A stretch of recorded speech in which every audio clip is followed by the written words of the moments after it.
Hey guys, Chrono16 here. I hope you guys had a wonderful Christmas in the holiday season there.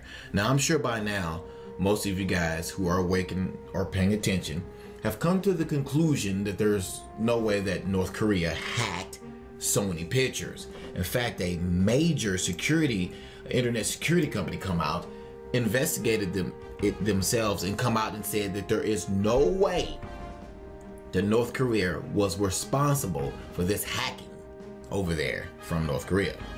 But yet the United States FBI come out and told you, well, it was North Korea that did it and we're not going to give you any more evidence of anything else. Just take our word for it. Yeah, right. Why is all this happening? Why all of a sudden on Saturday, the 27th of December, and actually earlier than that, why all of a sudden all these hackers supposedly coming out of the woodworks and hacking networks like Xbox, Sony PlayStation, Amazon, and releasing, what was it, 13,000 credit card numbers all of a sudden? Why are all these hackers all of a sudden, all of them coming out of the woodworks and attacking everything all of a sudden? Why? Because next month, if I'm not mistaken, the Internet Security Bill comes up in Congress again. CISPA, the privacy killing bill, is going to be coming out in Congress again, I believe next month. Okay? And now all of a sudden, all the hackers, right before this bill comes up again in Congress, they all decided, well, let's all get together and start hacking and releasing people's social security numbers and credit card information right before it comes out. Does that make any sense at all to anybody out there?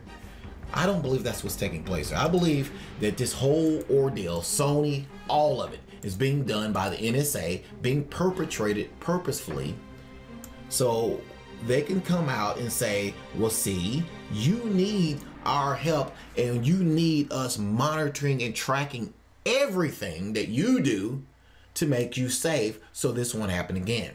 Now, just like the story tells us here over on this website here, and it's linked under the video from the Daily Beast, where they say in that story, no, North Korea did not hack Sony.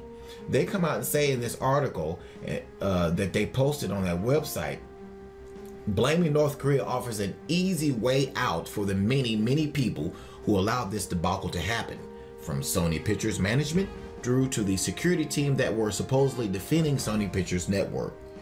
You don't need to be a conspiracy theorist to see that blaming North Korea is quite convenient for the FBI and this corrupt Obama administration. It's the perfect excuse to push through whatever new strong cyber laws they feel are appropriate, safe in the knowledge that an outraged public not paying attention to anything and dead asleep, watching football all day and wondering what Justin Bieber is going to buy for his next Christmas present, those people aren't paying attention to anything. They know this, and they're going to come out and say, yeah, we need your protection. Pay attention, guys. Janet Napolitano come out last August and point blank prophesized, is the words I'm adding in there, guys. She point blank said that all this stuff was going to happen and that we're going to have to take measures to protect the infrastructure of the internet, and that it's going to be devastating to the United States economy and blah blah blah blah blah. She said all this stuff before it happens, guys. Before it happened last year, as she made her farewell speech to the DHS. Let's go take a look at that, guys, and remember, all these links to everything that I talked about is under this video. Please pay attention to this. Don't let it get quiet. Pay attention and pass information around so everyone can know exactly what's going on, because this is crazy. Now on to Janet and her prophecy that she gave last year. Perhaps the best place for me to end my remarks today is by giving him or her some advice, a kind of open letter to my successor. In this letter, I will tell the new secretary that you will confront everything I've discussed today: the evolving threat of terrorism, devastating natural disasters, and the need for strong border security and immigration enforcement. You'll need to forge strong relationships with all of our partners, including Congress, to make sure DHS has the resources it needs to meet our responsibilities to the American people. You will need to continue our work to move to a more risk-based, intelligence-driven security system, as we've done at our airports with programs like TSA PreCheck and Global Entry, which expedite known travelers through security and customs. You'll need to support science and technology research, building on the more than $2.2 billion we've invested over the past 4.5 years to strengthen chemical, biological, radiological, and nuclear security measures. You will need to continue to recapitalize the Coast Guard so it can meet its ever-growing mission. You will need to continue to ensure the security of key government leaders and events of national significance. And you will face new challenges that we have begun to address, but that need further attention.